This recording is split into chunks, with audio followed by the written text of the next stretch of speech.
Shalom, salam berkat dari kami untuk pendengar sekalian.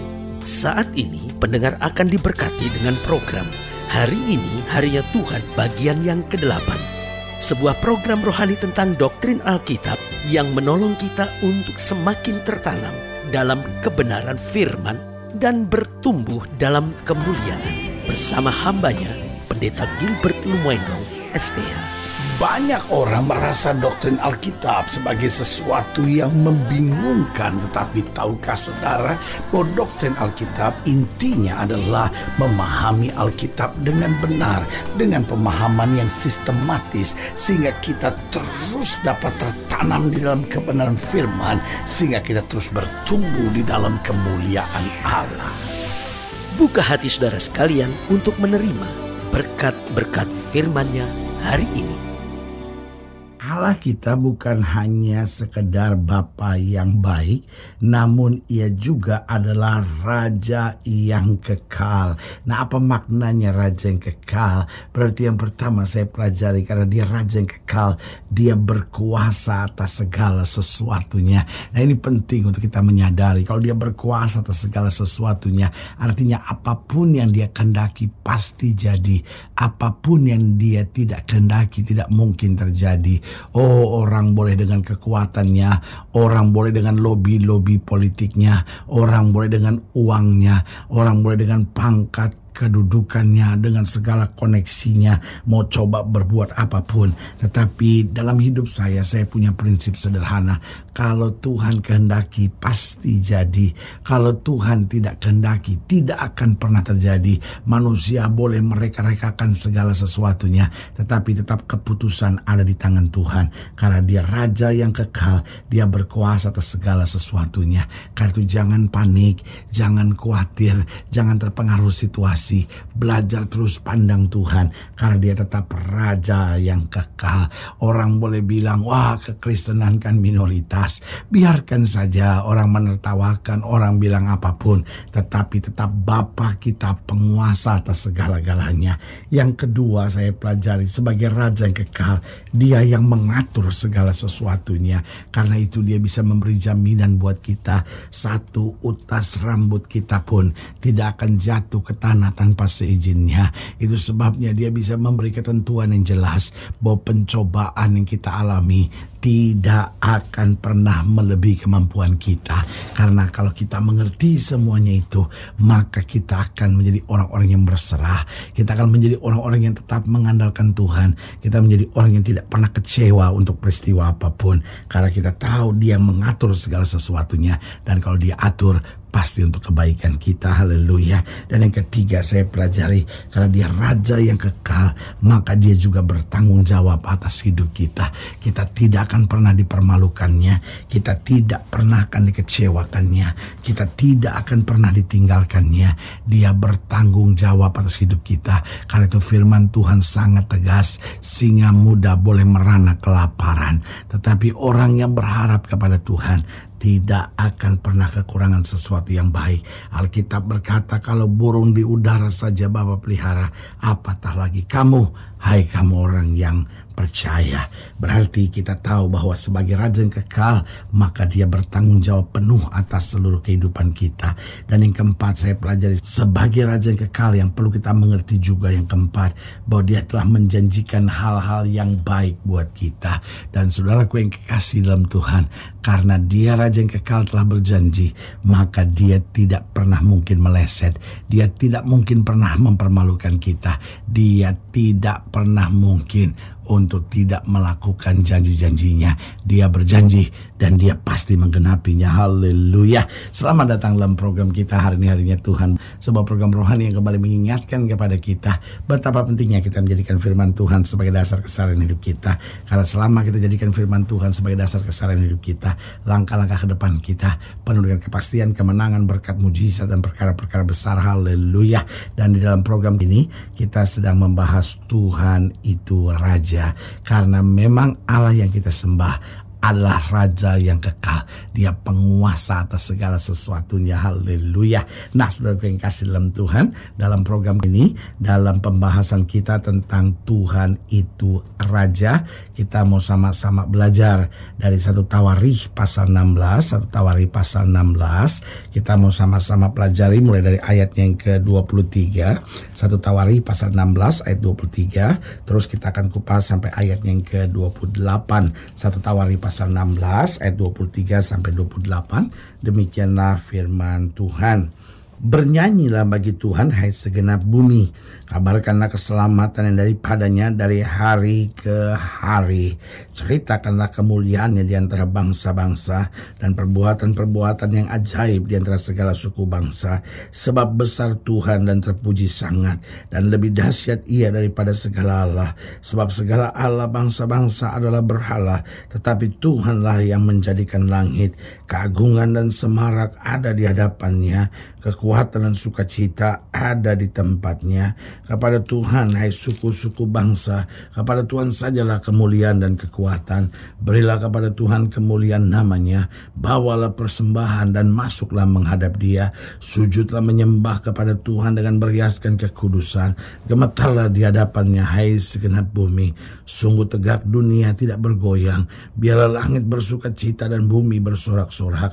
Biarlah orang berkata di antara bangsa-bangsa, Tuhan itu Raja. Saya ulangi sekali lagi, biarlah orang berkata di antara bangsa-bangsa, Tuhan itu Raja.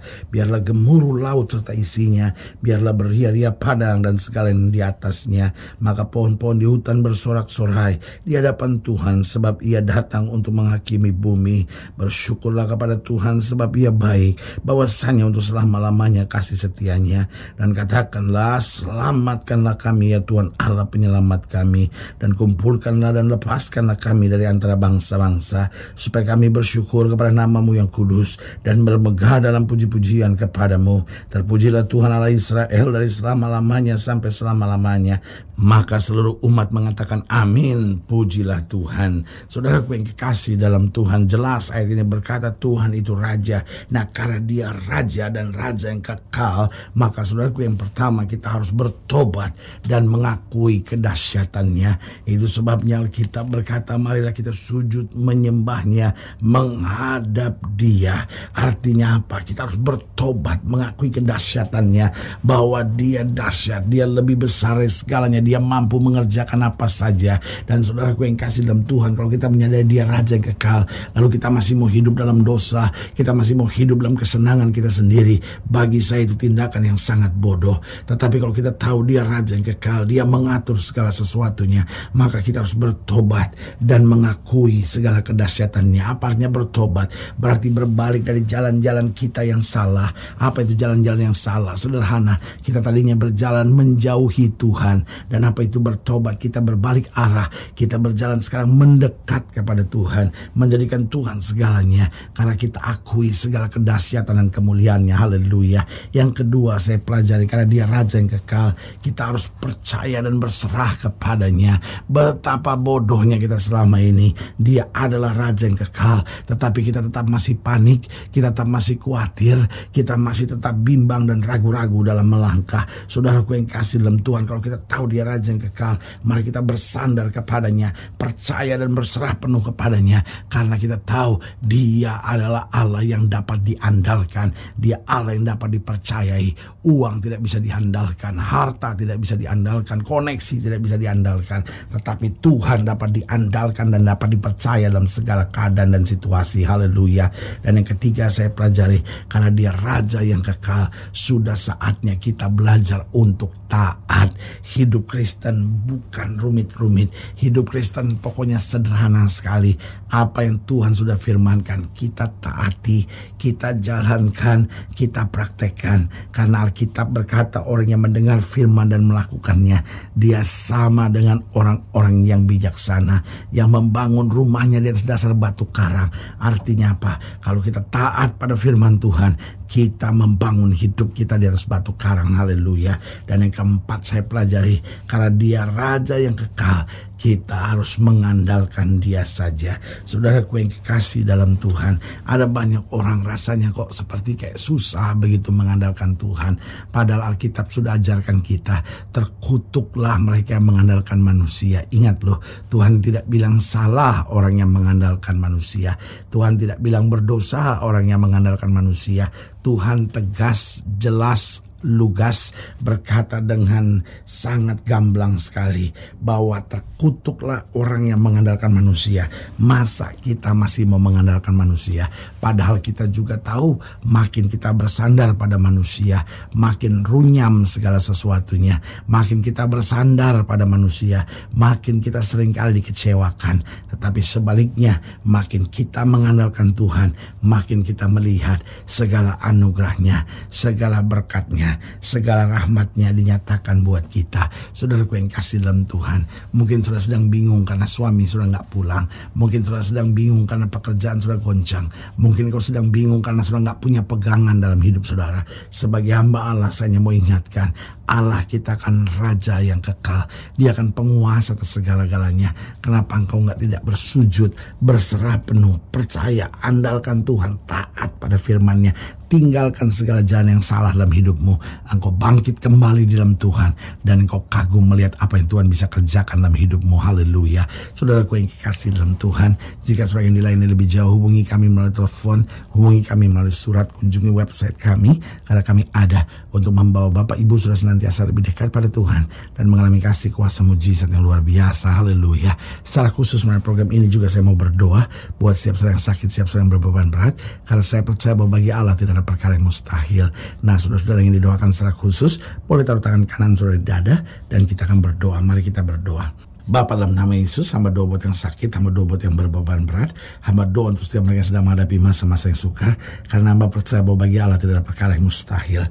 Bapa, hamba berdoa di dalam nama Yesus, Tuhan jamah, yang sakit Tuhan sembuhkan, yang lemah Tuhan kuatkan, yang susah Tuhan hiburkan, sehingga perkara-perkara dahsyat dan luar biasa boleh terjadi.